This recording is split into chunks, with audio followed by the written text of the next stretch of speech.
আমি সারা রাত নারীর ছবি দেখি আর পরও মানুষ আমার আদর করছে কেডা সে ধারো আমরা দুসাই তোমারে কে আদর করছে কে তোমারে সম্মান করে কে তোমারে দেখলে বলে আহা ছেলেটা কতটা ভালো না না মানুষ আলোকে আলোই বলে অন্ধকারকে মানুষ অন্ধকারই বলে রাতকে মানুষ রাতই বলে দিনকে মানুষ দিনই বলে সাদাকে সাদাই বলে কালোকে কালোই বলে অতএব বাটপার সিটার রে মানুষ বাটপার সিটারই কয় হ্যাঁ আমনে সুদখোর আমনের মানুষে দেখলে গো মাশাআল্লাহ জোনায়েদ বাগদাদি নাও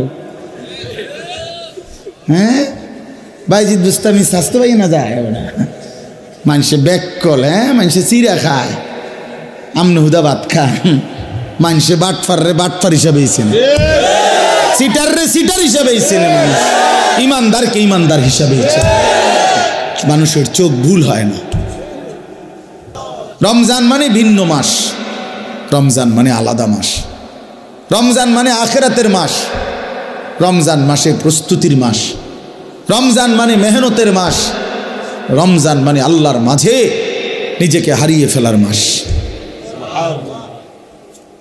এটাই মাহে রমজান আর যারা ইমানদার ভাইয়া যাদের কবর আখিরাত মনে আছে যারা পরকালকে বিশ্বাস করে দিবা নিশি জাহান্নামের ভয়ে যারা কাঁদে যারা জান্নাতের আশা করে খোদার কসম তাদের কাছে রমজান সর্বশ্রেষ্ঠ মাস সারা বছর আমরা কিতাবে পড়ছি আল্লাহর প্রিয় বান্দারা আল্লাহর নেক বান্দারা সারা বছর দিলে দিলে অপেক্ষা করতেন আল্লাহ আরেকটা রমজান হায়াত দেন আরেকটা রমজান হায়াত দেন আরেকটা রমজান আরেকবার সবে কদর পেতে চাই আরেকবার এতেকাফ করতে চাই আরেকবার মাওলা তারাবি পড়তে চাই আরেকবার 70 গুণ নেকি সব কিছুতে আমি অর্জন করতে চাই আমার আরেকবার সুযোগ দেন আমার আখিরাত লম্বা মাওলা আমার পরকাল লম্বা অতএব আমাকে আরেকটু সুযোগ দেন এজন্য রমজান মাস এটা বড় মুবারক মাস এটা দামি মাস মুমিনের কাছে সবার কাছে একরকম না সবার কাছে একরকম না বাবা যার কাছে যেমন কদরও করে তেমন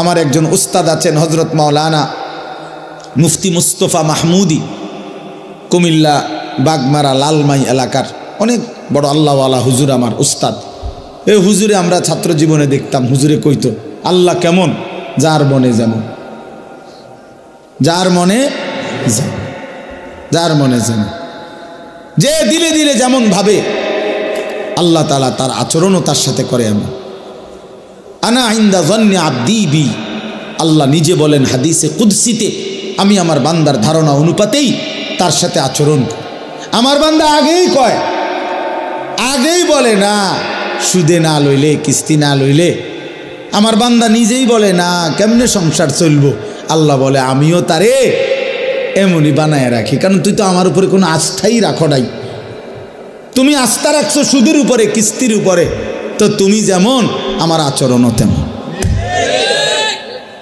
আমার আচরণও তেমন সব ব্যাপারে বান্দা আল্লাহ তাআলার ব্যাপারে ধারণা রাখে যেমন আল্লাহ তাআলাও তার সাথে আচরণ করে তেমন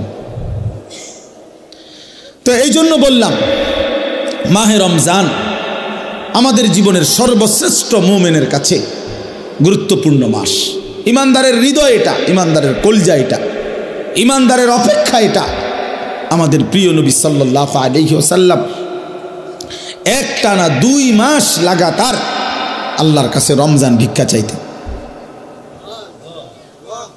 2টা মাস আল্লাহুম্মা বারিক লানা ফি রাজাবা ওয়া শাবান ওয়া বাল্লিগনা রমাদান আয় আল্লাহ এই 2টা মাসে আমারে হায়াত ভিক্ষা দেন বরকত দেন আমারে রমজান পর্যন্ত পৌঁছিয়ে দেন তাইলে নবী সাল্লাল্লাহু আলাইহি সাল্লাম রজব এবং শাবান মানে রমজানের আগের 2 আরবি মাস আল্লাহর কাছে বরকত চাইতেন হায়াতের আর রমজান পর্যন্ত পৌঁছতে চাইতেন আচ্ছা নবী সাল্লাল্লাহু আলাইহি সাল্লামের 11 মাসের আমল ঘাটতি ছিল কেমন নবী সাল্লাল্লাহু আলাইহি সাল্লাম 24 ঘন্টার মধ্যে গাফেল থাকতেন কখন? নাউজুবিল্লাহ। আল্লাহকে ভুলে থাকতেন কখন? এক বুজুর্গকে জিজ্ঞাসা করছিল যে আল্লাহ নবী সাল্লাল্লাহু আলাইহি সাল্লাম তসবিহ ব্যবহার করতেন, যে আমরা যে তসবিহ গুনি, তখন উনি চমৎকার উত্তর দিছে যে শোনো বাবা, তসবিহ তো ব্যবহার করে সে যে আল্লাহকে ভুলে যায়, ফলে তসবিহ হাতে থাকলে এই তসবিহ তারে আল্লাহর কথা মনে করায় দেয়, তখন সে আবার পড়ে, আবার ভুলে যায়, আবার তসবিহ দেখলে মনে পড়ে।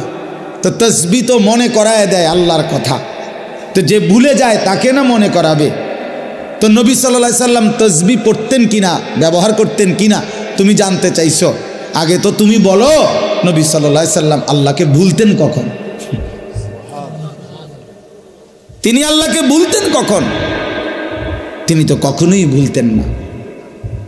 কানা রাসূলুল্লাহ সাল্লাল্লাহু আলাইহি ওয়াসাল্লাম ইয়াযকুরুল্লাহ ফি কুল্লি আহয়ানিহি। আম্মা জান আয়েশা রাদিয়াল্লাহু তাআলা আনহা বলেন, আল্লাহর নবী সাল্লাল্লাহু আলাইহি সাল্লাম সর্বদাই আল্লাহ তাআলার জিকির করতেন। তাইলে যিনি 11 মাস টানা আল্লাহর ইবাদতে পূর্ণ মনোযোগী থাকতেন, যিনি নবী নিজে বলছেন আনা আ'লামুকুম বিল্লাহ, আমি আল্লাহকে সবচেয়ে বেশি জানি চিনি, আনা আতকাকুম, আমি হচ্ছি তোমাদের মধ্যে সবচেয়ে বেশি আল্লাহকে ভয় করি। তাহলে যার তাকওয়া বেশি, যার ইলম বেশি, যার আমল বেশি, যার 11 মাসের বন্দিগি লাগাতার, সেই তিনি এর পরেও এত নেকি এত বন্দিগি থাকার পরেও নবীজি রমজানের অপেক্ষা করতেন 2 মাস। আর আমাদের 11 মাসের হালাত কি? আমাদের হালাত কি? আমাদের নেকি কোথায়? আমাদের গুনার ভিড়ে নেকি তো খুঁজে পাওয়া যাবে না,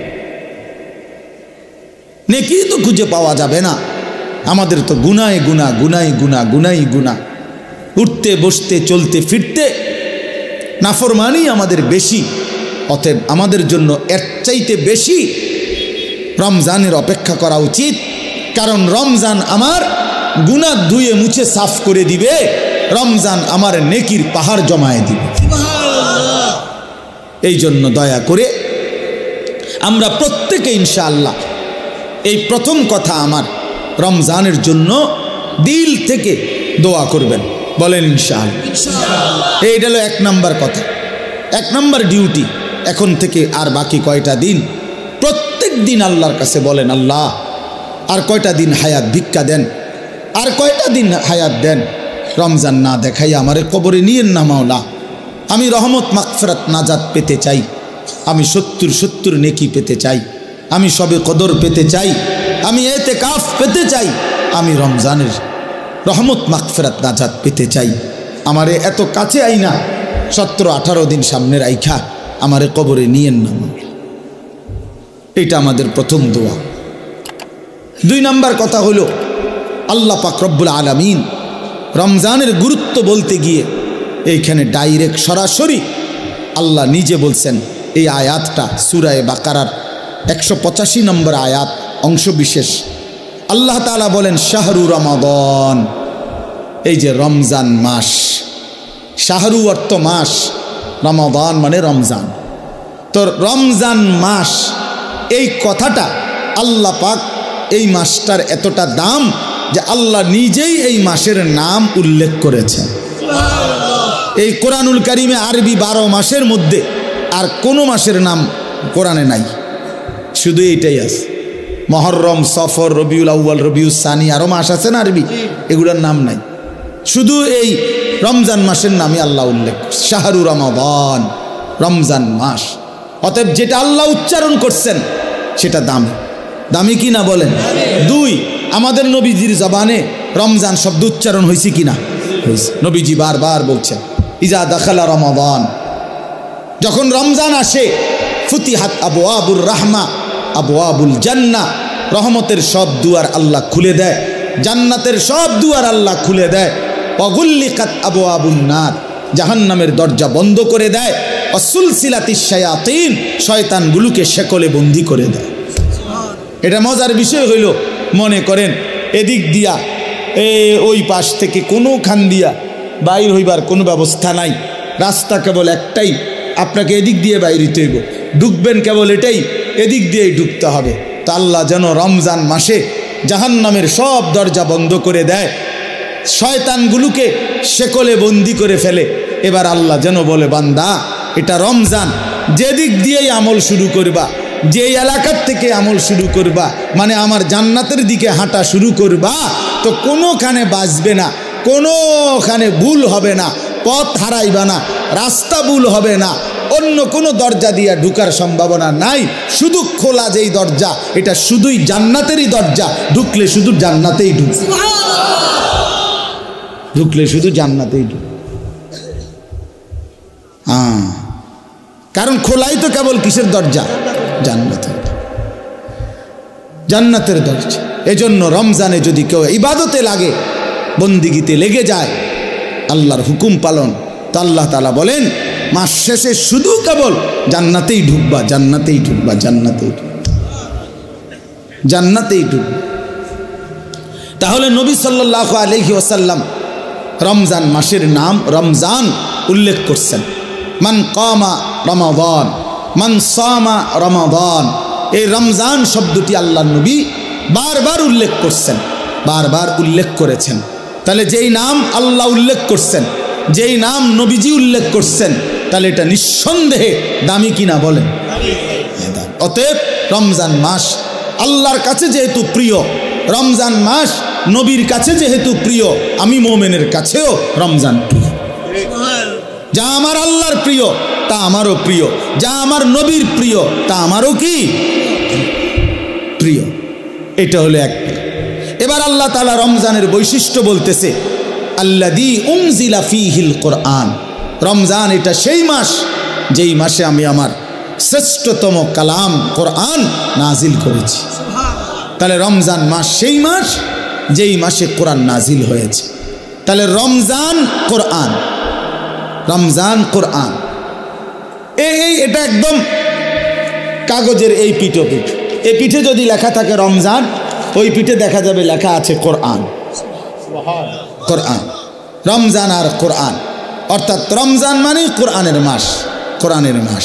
রমজানটাকে মনে করেন মেহমানের সামনে ট্রের মধ্যে করে 10 আইটেমের ছোট ছোট বাটিতে তরকারি দিছে, দিয়া উপরে একটা সুন্দর কাপড় দিয়ে মখমলের ঢেকে দিছে সবগুলোর উপরে, সবটি বাটির উপরে। তো আল্লাহ তাআলা যেন এই রমজান মাসটাকে কতগুলো ইবাদত দিয়ে সাজিয়েছেন। যেমন রোজা, এটা একটা ইবাদত, ইফতার এটা একটা ইবাদত, সাহারি মানে রাত্রির খাবার এটা একটা ইবাদত, 20 রাকাত তারাবি এটা একটা ইবাদত, তারপরে শেষ দশকে এতেকাফ মসজিদে এটা একটা ইবাদত, শেষ দশকের বেজর রাত্রিগুলোতে শবে কদর এটাও একটা কি ইবাদত। এইভাবে আল্লাহ তাআলা এগুলা দিয়া সাজাইয়া এইটার উপরে যেন কোরআন নামের একটা চাদর দিয়ে ঢেকে দিয়েছে। মানে পুরাটা রমজান কোরআন দ্বারা মোড়ানো, কোরআনের চাদরে ঢাকা। এজন্য রমজান আল্লাহ তাআলা বলছেন এটার মর্যাদা বৈশিষ্ট্য যে আমি আল্লাহ আমার কোরআন নাজিল করেছি। কোরআন নাজিল করার কারণে রমজান দামি, দামি। কেমন কোরআন? হুদাল লিন্নাসি ওয়া বাইয়িনাতিম মিনাল হুদা ওয়াল ফুরকান। আল্লাহ বলেন কোরআন হচ্ছে বিশ্ব মানবতার হেদায়েত এবং হেদায়েতের স্পষ্ট পথ নির্দেশিকা, মানে কোনো বিষয় অস্পষ্ট নাই। ওয়াল ফুরকান, কোরআনই হচ্ছে সত্য মিথ্যা, ন্যায় অন্যায়, জায়েজ না জায়েজ, উচিত অনুচিতের মাপকাঠি। কোনটা করা উচিত, কোনটা ছাড়া উচিত, কোনটা ন্যায়, কোনটা অন্যায়, কোনটা উচিত, কোনটা অনুচিত, আল্লাহর কসম এটা একমাত্র কোরআনই সিদ্ধান্ত দেয়। আমার রসুলের সুন্নাহ হাদিসই শিক্ষা দেয়। এজন্য কোরআন সুন্নাহ থেকে যে বঞ্চিত, কোরআনের জ্ঞান যে পায় নাই, রসুলের হাদিস যে শিখে নাই, আল্লাহর কসম সে ন্যায় অন্যায় চিনতেই পারে না। কোরআনবিহীন সভ্য হয় না, কোরআনবিহীন আখলাক হয় না, হতেই পারে না।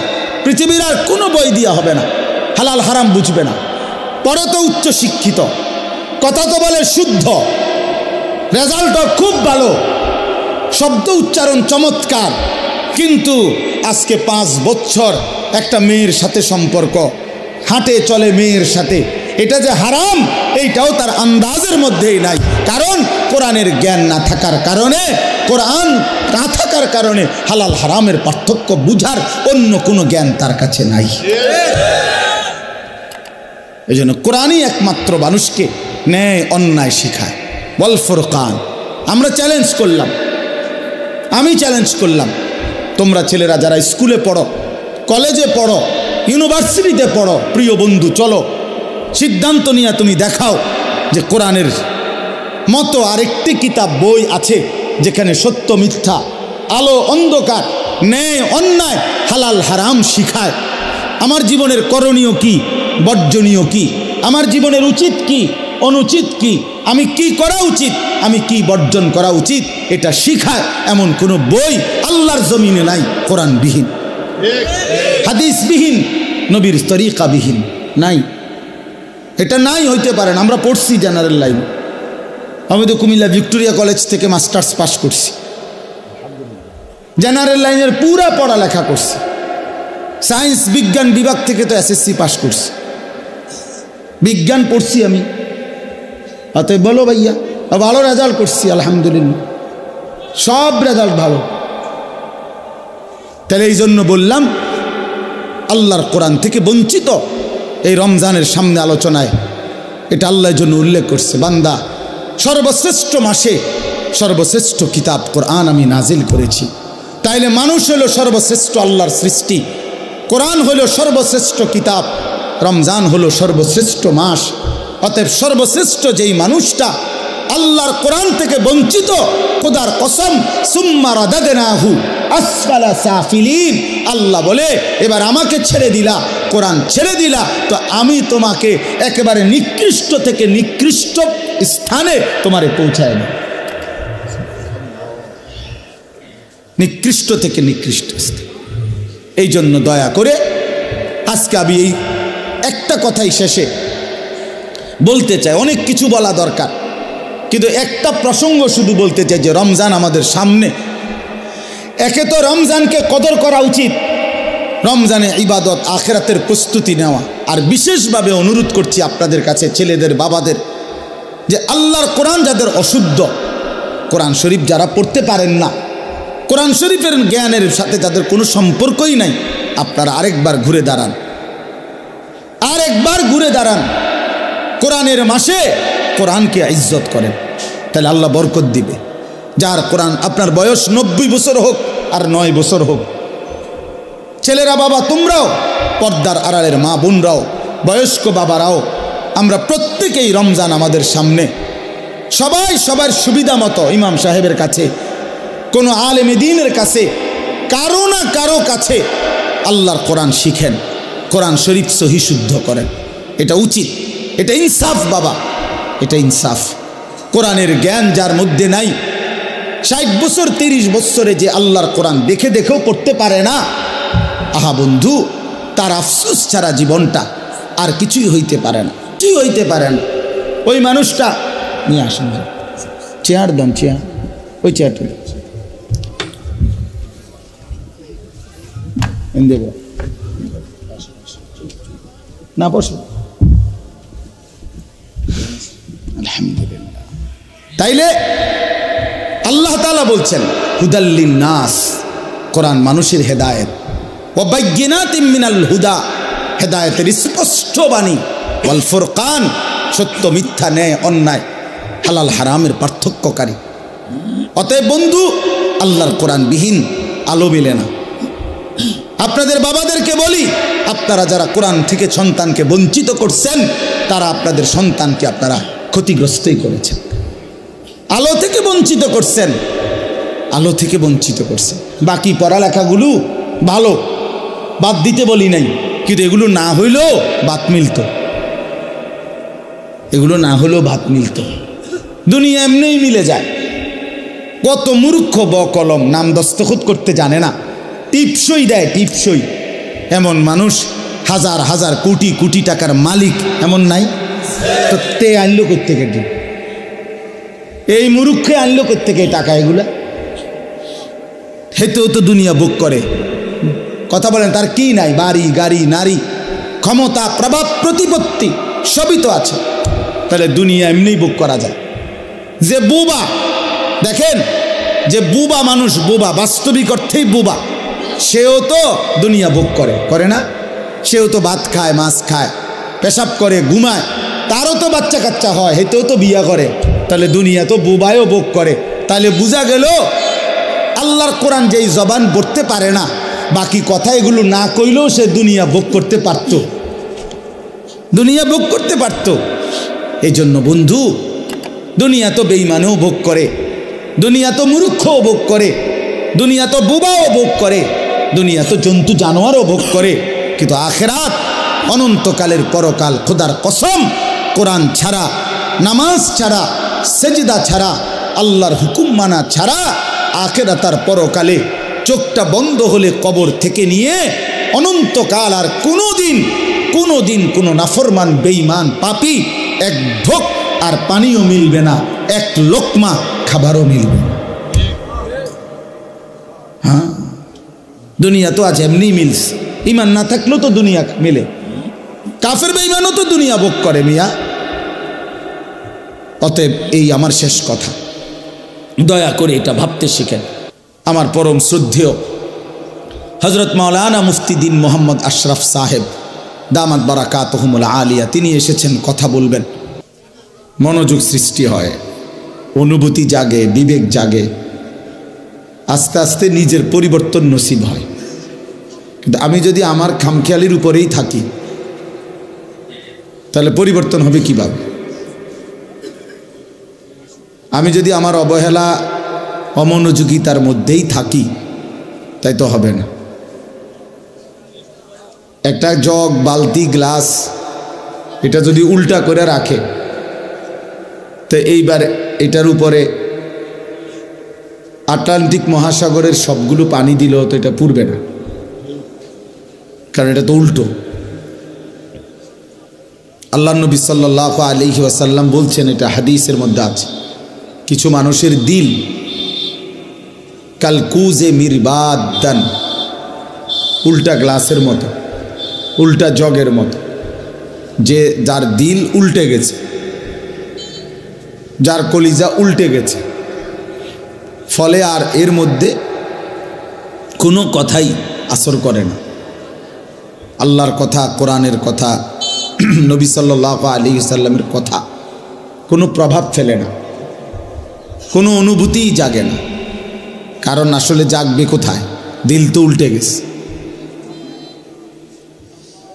এজন্য হাদিসের মধ্যে আছে, আল্লাহর নবী সাল্লাল্লাহু আলাইহি ওয়াসাল্লাম 5 ওয়াক্ত নামাজের পরে নবীজি বিশেষ যেই দোয়াগুলো করতেন, এর মধ্যে একটা দোয়া এটা, ইয়া মুকাল্লিবাল কুলুব সাব্বিত কলবি আলা দীনিকা, হে অন্তরসমূহের পরিবর্তনকারী, হে অন্তরসমূহের পরিবর্তনকারী আল্লাহ, আপনি আমার অন্তর, আমার কলব আপনার দ্বীনের উপরে মজবুত রাখেন। এজন্য নবী সাল্লাল্লাহু আলাইহি ওয়াসাল্লাম বলছেন হাদিসের মধ্যে, ইন্না কুলুবাল ইবাদ বাইনা ইসবাআইন মিন আসাবি'ir রহমান ইউকাল্লিবুহু কাইফা ইয়াশা, নিশ্চয়ই বান্দার অন্তর আল্লাহ পাকের কুদরতি 2 আঙ্গুলের মাঝে, এরকম 2 আঙ্গুলের মাঝে, আর সেই কলব, অন্তর আল্লাহ তাআলা ইউকাল্লিবুহু কাইফা ইয়াশা, যেভাবে ইচ্ছা সেভাবে উলট পালট করতে পারেন। এজন্য আল্লাহ পাক যদি দিল বদলে দেয়, উল্টে দেয়, তো আর কোনো দিন হেদায়েতের রাস্তা সে পাবে না, আর কোনো দিন আলোর পথ পাবে না। দুনিয়া ভোগ করতে পারবে জন্তু জানোয়ারের মতো, হাইওয়ান কুকুরের মতো, কিন্তু আলোর সন্ধান, কল্যাণের সন্ধান, নিজের ভালো, নিজের কর্তব্য, নিজের করণীয়, কোন পথে হেদায়েত, কোন পথে কল্যাণ, কোন পথে আলো, সেটা আর মিলবে না। কোরআন শরীফে আছে, ওয়ামান ইউদলিলিল্লাহু ফামা লাহু মিন হাদ, আল্লাহ বলেন, আল্লাহ যাকে পথভ্রষ্ট করে দেন তাকে আর কোথাও কোনো পথ প্রদর্শক নাই, সে আর কোথাও রাহবার মিলবে না। ফামান লাম ইয়াজআলিল্লাহু লাহু নূরান ফামা লাহু মিন নূর। ছেলেরা মনোযোগ দিয়ে শোনো, বাপ অল্প সময় কথা বলবো আমি। আল্লাহ তাআলা বলেন, আল্লাহর আলো যে পেল না, ফামা লাহু মিন নূর, তার জন্য আর কোথাও কোনো আলো নাই। আল্লাহর আলো থেকে বঞ্চিত তো সব জায়গায় তার জন্য অন্ধকার। আল্লাহ তাআলা কোরআনুল কারীমের মধ্যে বলছেন, যারা নাফরমানি করছে তাদের সারা জিন্দিগির যাবতীয় কাজকর্ম কারামাদিন ইশতাদ্দাত বিহির রিহু ফি ইয়াউমিন আসিফ, ওই রকম ছাইয়ের স্তূপের মতো, যেখানে কোনো ব্যক্তি ছাই বোঝেন তো না, চুলার লাকড়ির ছালি আর কি, যেটা এই ছাইয়ের স্তূপ দিছে রাস্তার এখানে, মনে করেন অনেক ছাইয়ের স্তূপ, হঠাৎ করে একটা জোরে বাতাস আসছে, এক বাতাসে ছাই উড়ে ছিন্ন ভিন্ন হয়ে গেছে, আর কোনো নাম নিশানা নাই।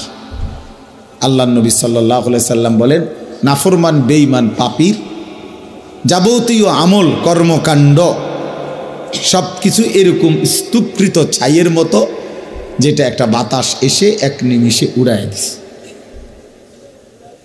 আর কিছুই নাই তার। একদিন মৃত্যুর সাথে সাথে দেখবে আর কিচ্ছু, এই ভাত মাছ চাল ডাল পেশাব পায়খানা, খাট পালং সোফা ফার্নিচার, মোবাইল মোটরসাইকেল, হ্যাঁ হাসি নারী ছবি নাচ গান, খালাস মরে গেছে, তার কিছুই নেই, আর কিছুই নেই। এরপরে কবরে গিয়ে দেখবে কিছুই নেই, কিছুই আর নেই। এই জন্য বাপ এটা গুরুত্বপূর্ণ বিষয়, যেমন না হওয়া যে আল্লাহ আমার দিল উল্টায় দিছে, এমন পাষাণ না হওয়া যে আমার অন্তরে কোনো কথাই ঢোকে না। এটা ভাবলেই বোঝা যায় মানুষ, প্রত্যেকেই অনুভব করতে পারি, আমরা নিজের দিলে নিজেই বোঝাপড়া করতে পারি যে আসলে আল্লাহর কথা আমার দিলে কেমন লাগে, আখিরাতের কথা বললে আমার অন্তরের অবস্থা কেমন হয়। কবরের কথা, কবর দেখলে, মৃত্যু দেখলে, লাশ দেখলে, জানাজা দেখলে আমার কলিজার মধ্যে কোনো অনুভূতি জাগে কিনা, হৃদয়টা নরম হয় কিনা। রাসূলুল্লাহ সাল্লাল্লাহু আলাইহি সাল্লাম বলছেন, আমি তোমাদের কাছে দুটা জিনিস রেখে যাচ্ছি নসিহত হিসাবে, তারাকতু ফীকুম আমরাইন ওয়াইজাইন, উপদেশ হিসাবে দুইটা জিনিস রেখে যাচ্ছে। একটা হলো কোরআন, যেটা নাতিক, যেটা উচ্চারণ করে, মানে তুমি পড়লেই কোরআন থেকে উপদেশ পাইবে। আরেকটা হলো নবীজি বলছেন, আমি আরেকটি উপদেশ তোমাদের জন্য রেখে যাচ্ছি, যেটা কোনো আওয়াজ করে না, নিশ্চুপ, কিন্তু তোমাদেরকে উপদেশ দেয়। সেটা কি? আল মাউত, মৃত্যু। মৃত্যু, প্রতিটা মৃত্যু তোমাকে নসিহত করে যে এর পরের জানাজা আমার, এর পরের এলান হয়তো আমার, এর পরের ঘোষণা আমার। এজন্য মৃত্যু একটা নসিহত।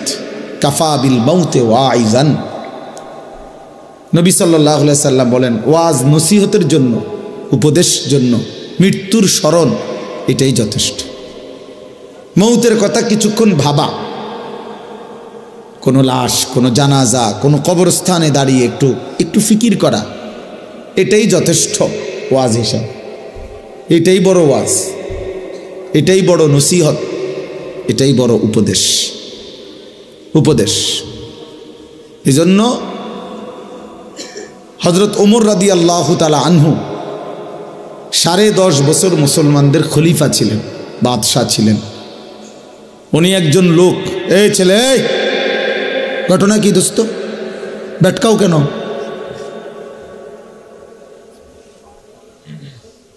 ফাজলামি করলে চলে যাও, আরো দুজন মানুষের জায়গা দাও, বেচারা কষ্ট করে দাঁড়ায় রয়েছে। কি ভাবছো দোস্ত? এর খামখেয়ালির জায়গা না, চেনো না আমারে, কোনো সময় দেখছো না? দুষ্টামি করো না, রসিকতা আমি পছন্দ করি না বাপ। তোমার আমি তো এখতিয়ার দিছি যে তুমি চলে যাও, কোনো অসুবিধা কি আমার? আমি বাস্তবিক অর্থ শ্রোতা গুণী না, এটা সবাই জানে। আজকে 22 বছর 21 বছরের জীবনে আমি কম হোক বেশি হোক আমার এতে কোনো আপত্তি নেই, আসলেই না, আমি এটা কোনো বিষয় মনে করি না। জনপ্রিয় অজনপ্রিয় এটি কোনো কথা না, বুঝেন নাই? এটা কোনো কথা না। একারে 10 কোটি মানুষ আমার চিনছে, তো কি আমার কবর রাজাব মাপ? বুঝেন না আপনার কথা? তো আর কি, আরে চিনলেই কি আর না চিনলেই কি? আমার আল্লাহ আমারে মাফ করবে কিনা এটা হলো আমার চিন্তা। আপনি একারে সারা বাংলাদেশ আমার মাথা তালগি দিয়ে নিলে কি তারপরে কি আমি কি হবে এতে? তাইলে এটা কোনো কথা না, এটা কোনো বিষয়ই না, এটা কোনো মূল বিষয় না। লোক হইছে লোক হয় নাই এইটা কোনো আলোচ্য বিষয় না। আল্লাহর কথা বলতে পারা এটাই সৌভাগ্য, শুনতে পারা এটাই সৌভাগ্য, আয়োজন করতে পারা এটাই সৌভাগ্য। কয়জনের জন্য কয়জনে শুনছি, কয়জনের বলছি, এত কিছু আমার দরকার।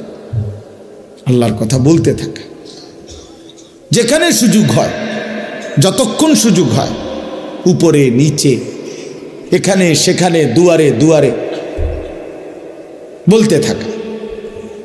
এবং আল্লাহর পথে যত ব্যথা, যত বেদনা, যত দুঃখ, যত অপমান, যত লাঞ্ছনা সব সয়ে যাওয়া।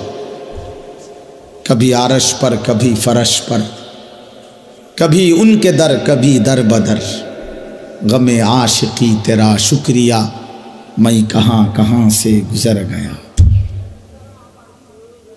আল্লাহর পথে সব বেদনা, সব অপমান, আল্লাহ তবুও তোমার শুকরিয়া, তোমার কথা বলতে গিয়েই বেইজ্জতি হয়েছে, অসুবিধা কি? গমে আশিকি তেরা শুকরিয়া, মাই কাহা কাহা সে গুজর গায়া। আমি কই থেকে কই ছুটে গেলাম, তোমার জন্যই ছুটলাম, তোমার জন্যই ছুটলাম, তোমার কথাই ফেরি করলাম। গতকালকেও আমি রাত্রে শেষ যখন বয়ান শেষ করছি, লাস্ট রাতের 1:20 বাজে, হ্যাঁ শুরু হয়েছে জোরের পড়তে। কোথায় গেছি, কতক্ষণ করছি, কি কিচ্ছু আমার হিসাব কিতাব চলছো। চলো ভাইয়া বলতে থাকো, খালাস। এই জন্য বললাম দোস্ত আমার রাগ হইও না, খামখেয়ালি করাটা আমি পছন্দ করি না। আমার কথা হলো কম হোক, মনোযোগ দিয়ে শোনো, এতে বরকত। একদিনে তুমিও বদলাইতা না আমি জানি, কিন্তু আন্তরিকতা থাকলে, মনোযোগ থাকলে একদিন সত্যি সত্যি আল্লাহ চাইলে বদলে যায়। 100 খুনের আসামি আল্লাহর ওলি হইছে, বেশ্যা পতিতা নারী সেও আল্লাহর ওলি হইছে, তুমি হইতা না কেন? জগৎ বিখ্যাত ডাকায় তো কি হইছে, আল্লাহওয়ালা হইছে, তুমি হইতা না কেন? তুমি তো এর চাইতে খারাপ হয়ে যাও নাই, তো তুমিও ভালো হয়ে যাবে ইনশাআল্লাহ। কিন্তু আন্তরিকতা দরকার, দিল দরকার, বা আল্লাহর কথার প্রতি মনোযোগী হওয়া দরকার, আল্লাহর কথার প্রতি মনোযোগী হওয়া দরকার। এই জন্য আমি এটা একটু শক্ত। আমার কথা হলো শতভাগ মনোযোগ দিয়ে, এই যে আমি এই জন্য মোবাইলের কথা বলছি, অর্থাৎ মোবাইল ধরে রাখলে না হাতে সারাক্ষণ নজর যায় ওটার দিকে, মানে একটু পরপর এটা মনে পড়ে, এটা তো ওডের নি, একবার ছোটো করে, একবার বড় করে, একবার একটু চাপ দেয়, একটু নিচে নেয়, মানে দেখবেন মানে বেচারার টেনশনটা কাজ করে কি তো এটারে তো তুমি অনেক কিছু করলা, কিন্তু তোমার নিজের কলিজার মধ্যে কি ঢুকছে এটা কও। মোবাইলের একবারে ছবিটা সুন্দর উঠছে, আওয়াজটা ক্লিয়ার উঠছে, সব ঠিক আছে, তো এটা দিয়ে কি লাভ হইল? আমি সুন্দর হলাম কিনা, আমি কিছু বুঝলাম কিনা, আমার ভিতরে একটা আফসোস আসছে কিনা, আমার হৃদয়ের মধ্যে একটু ফিকির অনুভূতি জাগছে কিনা, যে হায় আমি কি করছি, আমার কি করা উচিত ছিল, আমি কে, আমি আসলাম কোত্থেকে, কে আমাকে বানাইলো, কে আমাকে বানাইলো। ওই মৌলানা বলতেছিল যে আল্লাহ জানতে চাইবে বান্দা আমি কি একটা বারও আমার ডাক শুনতে পাই নাই? কেমনে পারলা? সারাদিনে কতজনরে ডাক দিলা, তুমি কি পারলা না একটা বার আমারে ডাকতে? কত জনের কত আবদার রক্ষা করলা, আমি তোমার কাছে কয়েকটা সেজদা চাইছি, আমি কি তোমার কোনো উপকার করি নাই? আজকের সারাদিনে আমি কি তোমাকে লালন পালন করি নাই? খোদার কসম হাদিসে আছে, আল্লাহ পাক হাসরের ময়দানে জিজ্ঞেস করবে, বান্দা আলাম নুসিহ জিসমাক, এই প্রথম প্রশ্ন করবে এটা। বান্দা বলো তো, মোট এতদিন আমি কি তোমার শরীরটা সুস্থ রাখি নাই? বলো, মাথা ব্যথা ছিল কয়বার? মাথা স্বাভাবিক ছিল কয়বার? বলো, পেট ব্যথা হয়েছে জীবনে কয়বার? পেট স্বাভাবিক ছিল কয়বার? হাত ব্যথা পাও ব্যথা হয়েছে কয়বার? সুস্থ স্বাভাবিক ছিলে কয়বার? শোনো এবার হিসাব নাও বান্দা, এই হিসাবের আলোকে বলো, ওয়ানুরভিকা মিনাল মা, প্রতিবার তৃষ্ণার্ত অবস্থায় আমি কি তোমাকে পানি পান করাই নাই? আল্লাহ পাক জিজ্ঞেস করে, এই হাসরের ময়দানে হাদিসে আছে, সর্বপ্রথম আল্লাহ পাক বান্দাকে প্রথম প্রশ্ন কি করবে? এইটা করবে, এই দুইটা কথা জিজ্ঞাসা করবে, এরপরে কথা আরো চলবে। বাকি প্রথম বলবে, বলো তো আমি কি মোট এতদিন এত ঘন্টা তোমাকে সুস্থ রাখি নাই? আমি কি তোমাকে তৃষ্ণার্ত অবস্থায় প্রতিবার পানি পান করাই নাই? একবারও মনে পড়লো না আমার? এমন তৃষ্ণার মুহূর্তে যদি এক গ্লাস পানি না পাই তা কি হইতো? অথচ সেই পানি পান করে একটা বার আলহামদুলিল্লাহ বলতে হয়, এটাও তো বললাম, এটাও তো কোনোদিন শিখলা না যে আল্লাহর দেওয়া রিজিক, আল্লাহর দেওয়া পানীয় ভোগ করার পরে আলহামদুলিল্লাহ বলতে হয়। বহু নাফরমান তো এটাও জানেন, এটাও তো জানেন। পেট ভরে খেয়ে তো একটা বার আলহামদুলিল্লাহও বলে না। আহা, মানে জন্তু জানোয়ারের খাবার, হাইওয়ান জানোয়ার যেমন জানে না কিছুই, এও জানে না। এই জন্য বাপ চলেন আমি আমার আয়াতটা বলি।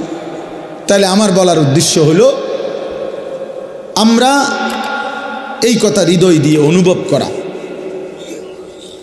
আমাদের আখিরাত আছে, আমাদের পরকাল আছে, আমাদের মৃত্যু পরবর্তী একটা জিন্দিগি আছে, এটা নিশ্চিত, এটা সত্য, শতভাগ সত্য।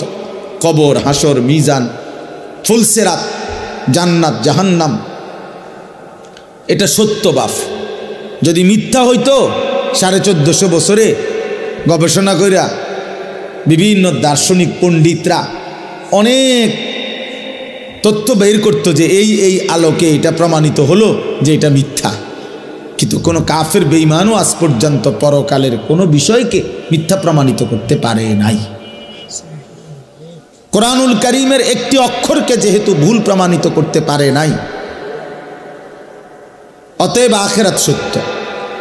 আফালা ইয়াতাদাব্বারুনাল কুরআনা ওয়ালাউ কানা মিন ইনদি গায়রিল্লাহি লাওয়াজাদু ফীহি ইখতিলাফান কাসীরা। আল্লাহ বলে, আমার বান্দারা কোরআন পড়ে দেখো না কেন, কোরআন গবেষণা করছো না কেন, দেখো না এক একটা আয়াত মিলায়া দেখো। যদি এই কোরআন অন্য কারো কাছ থেকে আসতো আমি আল্লাহ ব্যতীত, তাহলে যেই কোনো চিন্তাশীল বুদ্ধিমান ব্যক্তি গবেষণা করলেই তার মধ্যে অসংখ্য ভুল ত্রুটি ভ্রান্তি খুঁজে পেত।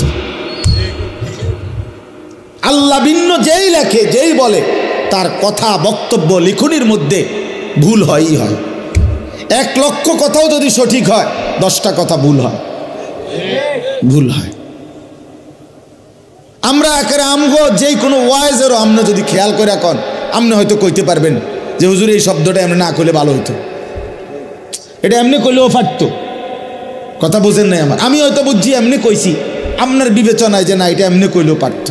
কিন্তু এমনও কোরআনুল কারীমের মধ্যে এমনও কোনো কথা, একটা লাইন, একটা শব্দ এমন নাই যে পৃথিবীর কোনো ইমানদার কিংবা বেঈমান এটা বলছে যে এই শব্দটা এটা না কইয়া এটা করলে ভালো হইতো, এমনও না। এইটাই সত্যম, এখানে এইটাই, যেখানে যেটা ওইখানে ওইটাই। এখানে এর চাইতে সুন্দর শব্দ নাই, এর চাইতে চমৎকার উপস্থাপনা হইতে পারে না, এর চাইতে চমৎকার শব্দের গাঁথুনি একটার পর একটা শব্দ চয়ন এর চাইতে চমৎকার হইতে পারে না। সকল গুণে, সকল বিবেচনায়, সর্বগুণে কোরআন শ্রেষ্ঠ। যতভাবে, যত ঢঙ্গে, যত রঙ্গে দেখুক না কোরআন, কোরআনই শ্রেষ্ঠ। আল্লাহ বলছেন কেন? কারণ এটা আমি আল্লাহর পক্ষ থেকে আসছে, আর আমি সেই মালিক, ইয়ালামু মা বাইনা আইদিহিম ওয়া মা খালফাহুম। আমি সামনেও জানি, পিছনেও জানি, কিয়ামত পর্যন্ত পৃথিবীর শেষ হালাত আমি তো জানি। তো কাজেই আমার কথার মধ্যে ভুল ভ্রান্তি অযৌক্তিক হবে কেমনে? পৃথিবী আধুনিক হইতে হইতে কই যাইয়া পৌঁছবে এটা আল্লাহ জানে না? তো তাইলে এই জন্য বাপ, কোরআনুল কারীমের কথাই শ্রেষ্ঠ কথা। আফালা ইয়াতাদাব্বারুনাল কুরআনা আম আলা কুলুবিন আকফালুহা। আল্লাহ বলেন, হায় বান্দারা, কি হলো তোমাদের? তোমরা যে কোরআন পড়ছো না, কোরআন গবেষণা করছো না কেন? নাকি তোমাদের অন্তরগুলো তালাবদ্ধ? আম আলা কুলুবিন আকফালুহা, নাকি তোমাদের দিলগুলো তালা মারা? এই বাপ, ভাইয়া, ছেলেরা, বাবারা, মুসলমান হওয়ার পরও যারা কোরআন পড়েন না, বুঝেনও না, 2-4 লাইন শব্দ তেলাওয়াতও করেন না, সত্য কথা হইল আপনার কোনো দিল নাই, আপনার আসলেই কোনো অন্তর নাই। এটা তালাবদ্ধ, এটা একটা জমাট পাথর ছাড়া আর কিছু। আম আলা কুলুবিন আকফালুহা, আল্লাহ পরিষ্কার বলছে। কোরআন পড়ছো না কেন? কোরআন নিয়ে ভাবতেছো না কেন বান্দা? নাকি তোমাদের অন্তরগুলো তালাবদ্ধ? তার মানে বোঝা গেল যে আল্লাহর কোরআন নিয়ে ভাবে না, আল্লাহর কোরআন পড়ে না, আল্লাহর কোরআন বোঝে না, খোদার কসম তার কোনো অন্তরে নাই, তার কোনো দিল নাই, তার দিল তালাবদ্ধ, ওইটা জমাটবদ্ধ পাথর ছাড়া আর কিছু না, আর কিছু না। দুনিয়া ভোগ করে তো দুনিয়া তো আতফাও দিয়ে না ভোগ করে, চোখ নাক কান দিয়ে ভোগ করে, দিল কোনো কাজ করে না। এই জন্য আমরা কোরআনুল কারীমের দিকে ফেরা দরকার, আমাদের আখিরাতের দিকে ফিরা দরকার, আমাদের বিবেককে কাজে লাগানো দরকার। আমরা এটা ইনসাফের সাথে ভাবা উচিত। প্রিয় ভাই আমার, বন্ধু আমার, ছেলেরা আমার, বাবারা আমার, বাস্তবিক অর্থে আমাদের সব কিছু সুন্দর ছিল, আমরা সব সুন্দর, সব শ্রেষ্ঠ রেখে একেবারেই অসুন্দর, অযৌক্তিক, ফালতুর পিছনে আমরা জীবনটা শেষ করে দিচ্ছি। আমাদের আল্লাহ সর্বশ্রেষ্ঠ, আমাদের নবী মুহাম্মদ সাল্লাল্লাহু আলাইহি সাল্লাম সর্বশ্রেষ্ঠ, আমাদের কিতাব কোরআন সর্বশ্রেষ্ঠ, আমাদের ধর্ম ইসলাম সর্বশ্রেষ্ঠ, আমাদের সবটাই শ্রেষ্ঠ ছিল। কিন্তু আমরা সর্বশ্রেষ্ঠ নিয়ামত ছেড়ে একেবারে ফালতু কতগুলা বইপত্র, কাগজ কলম, পৃথিবীর কিছু মানুষের বিকৃত কিছু চিন্তা চেতনা, এর পিছনেই আমরা জিন্দিগি শেষ করে দিছি। ছেলেটা সকাল থেকে রাত পর্যন্ত ছুটছে, কি করে বাবা, কেন হাসো, কেন কাঁদো, কি চুল রাখলা, কি জামা পরলা, সারাদিনে মোবাইল টিপ্পা কি পাইলা, এত নারী, এত ছবি, এত দৃশ্য, এত উলঙ্গপনায় শেষ পর্যন্ত রাত শেষে অর্জন কি বাবা?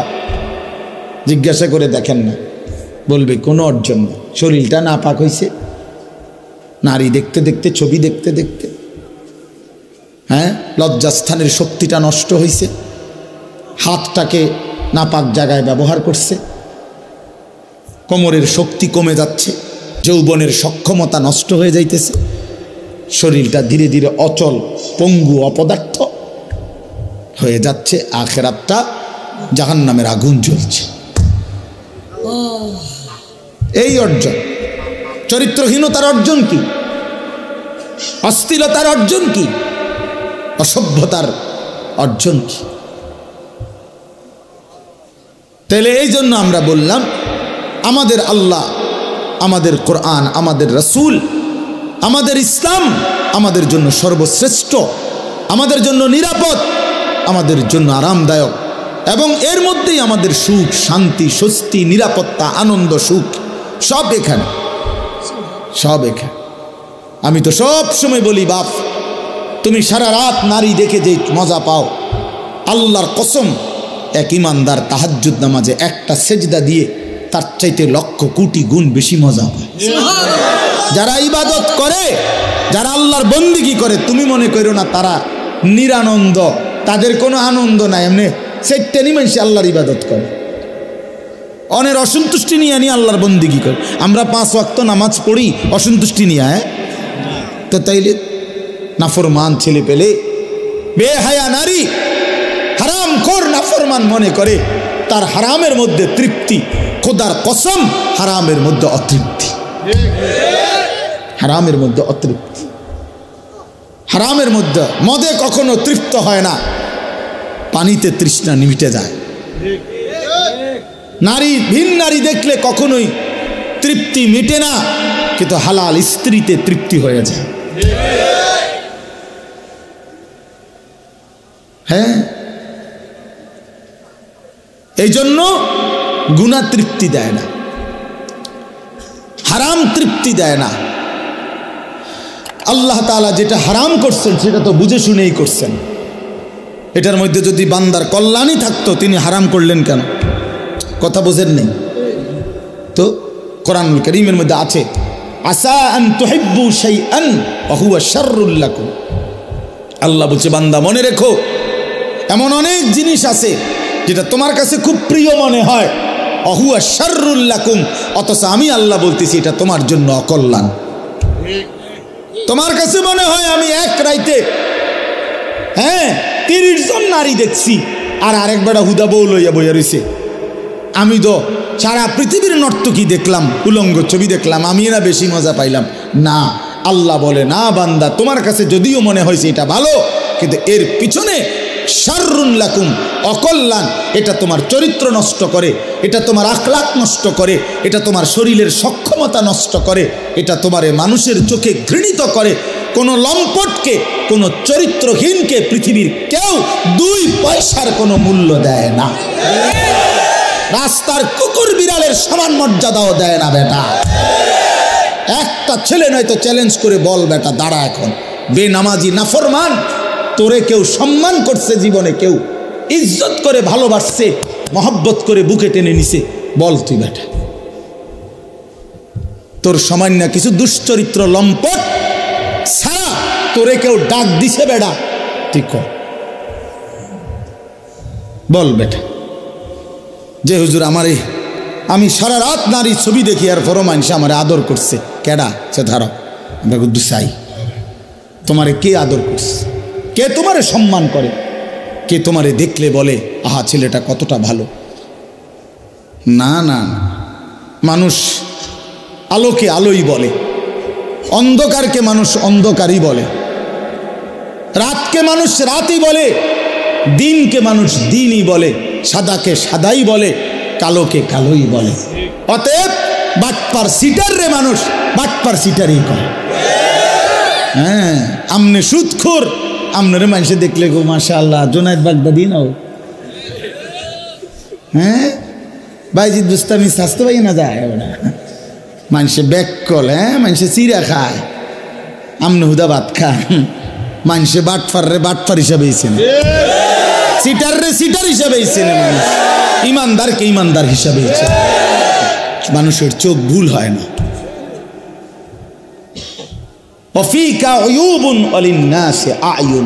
আরবি ভাষার প্রবাদ এটা, আরবি ভাষায় বলে আর কি, ওয়াফিকা উয়ুবুন ওয়ালিন্নাসি আয়ুনুন, তোমারও দোষ আছে, মানুষেরও চোখ আছে। এটা একটা আরবি প্রবাদ। তোমারও কি আছে? মানুষেরও চোখ আছে, চোখ চোখ আছে। কেমনে আড়াল করবা? রাইতের অন্ধকারে গুনাহ করে। আল্লাহর নবী বলছে, খোদার কসম নবী বলছে, উম্মত অন্ধকারের একাকিত্বের গুনাহ দিনের আলোয় আল্লাহ চেহারায় ভাসিয়ে দেয়। এই জন্য মানুষ দেখলেই বুঝে তারে দেখতে চোরের মতো লাগে। কিরে তারে দেখতে দি ফুটটা ঘরের মতো মনে হয়, হ্যাঁ তার তো গতিবিধি সন্দেহজনক, তারে দি বাবা ঘরের মতো না মনে হয়। কে ঘটনা কি? তার বাবা তো আলগা খাইছে, কথা বোঝেন না, বাবা তো খাইছে কি গোপনে গোপনে খাইছে না? তো এখন বুঝে যায় কেন? হ্যাঁ, মানুষ তাহলে বলে কেন? মানুষের চোখে এটা ধরা পড়লো কেন? এটা আল্লাহ তাআলা এই নাফরমানের চেহারার মধ্যে গুনার চিহ্ন ভাসায় দেয়। এজন্য বাবা, তোমরা যারা নামাজ পড়ো না, আমি দাঁড় করাই দেই। আমি তো এখন দাঁড় করাইতে পারবো এখানে। তোমরা যারা নামাজ পড়ো না, এই অসভ্যদেরকে তো আমি এখন দাঁড়াইতে পারবো। বেনামাজি তো অসভ্য, বেনামাজি তো নির্লজ্জ, বেনামাজি তো বেহায়া, বেনামাজি তো হাইওয়ান, বেনামাজি তো জানোয়ার, বেনামাজির জিন্দিগি তো কুত্তার জিন্দিগি। কোরআন শরীফে বলছে, কোরআন শরীফ,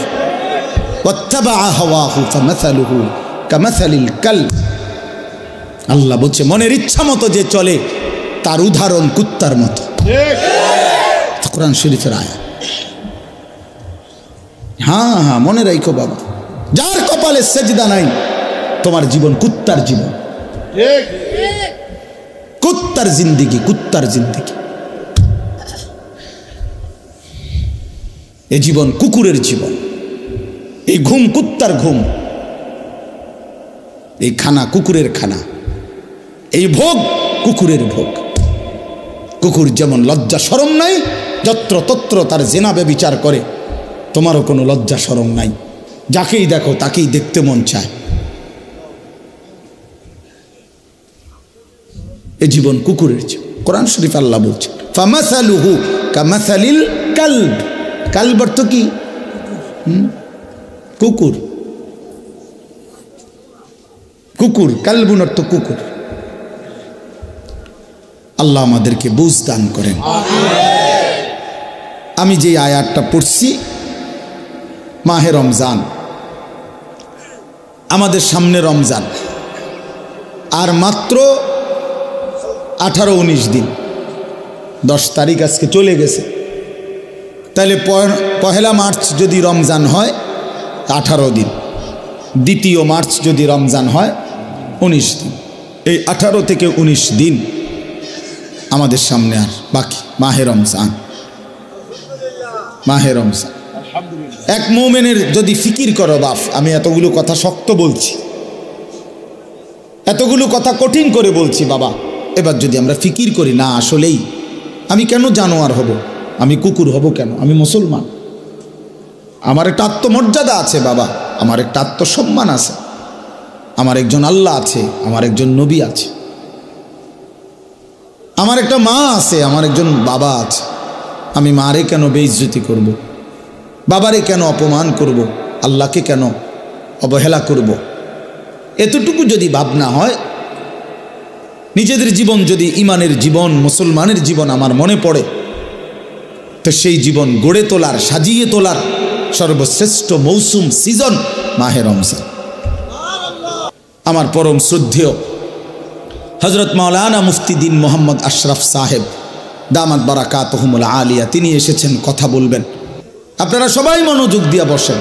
নওজোয়ান ছেলে তোমরা উঠাউঠি করো না বাবা, আল্লাহর দোহাই কেউ উঠাউঠি করো না, মেহেরবানি করে, এটা অভদ্রতা। হুজুর কথা বলবেন, অল্প সময় দোয়া করবেন। তো আমার অনুরোধ রইল বাপ, ছেলেদেরকে বলি বাপ, রমজান মাস অনেকের পড়ালেখার ব্যস্ততা, স্কুলের ব্যস্ততা কিছুটা কম হইতে পারে, অথবা ব্যস্ততা থাকলেও একটু সময় বের করে আল্লাহর কোরআন শিখার ফিকির করেন।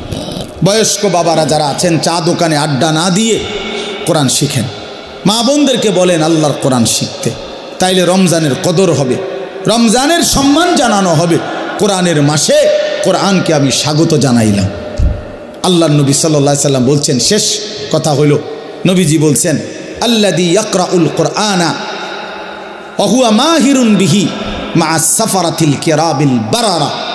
আল্লাহর নবী সাল্লাল্লাহু আলাইহি সাল্লাম বলেন যে বিশুদ্ধভাবে, সুন্দরভাবে আল্লাহর কোরআন পড়তে পারে, পড়তে থাকে, সে নেককার, পুত, পবিত্র, সম্মানিত ফেরেশতাদের সাথী হবে।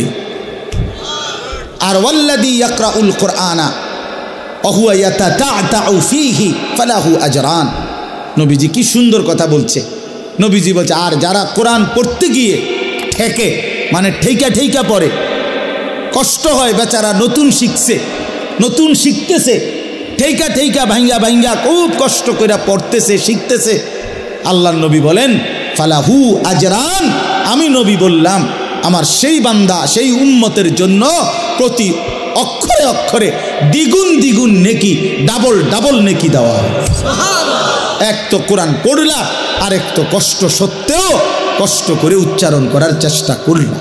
অতএব নতুন করে শিখে যদি কষ্টও করেন তা আপনি ঠকবেন না, বরং দ্বিগুণ নেকি পাবেন ইনশাআল্লাহ। এজন্য আমরা প্রত্যেকেই এবারে রমজানে চেষ্টা করেন আল্লাহর কোরআন শিখান। আল্লাহ আমাদেরকে তৌফিক দেন, কবুল করেন, আমিন।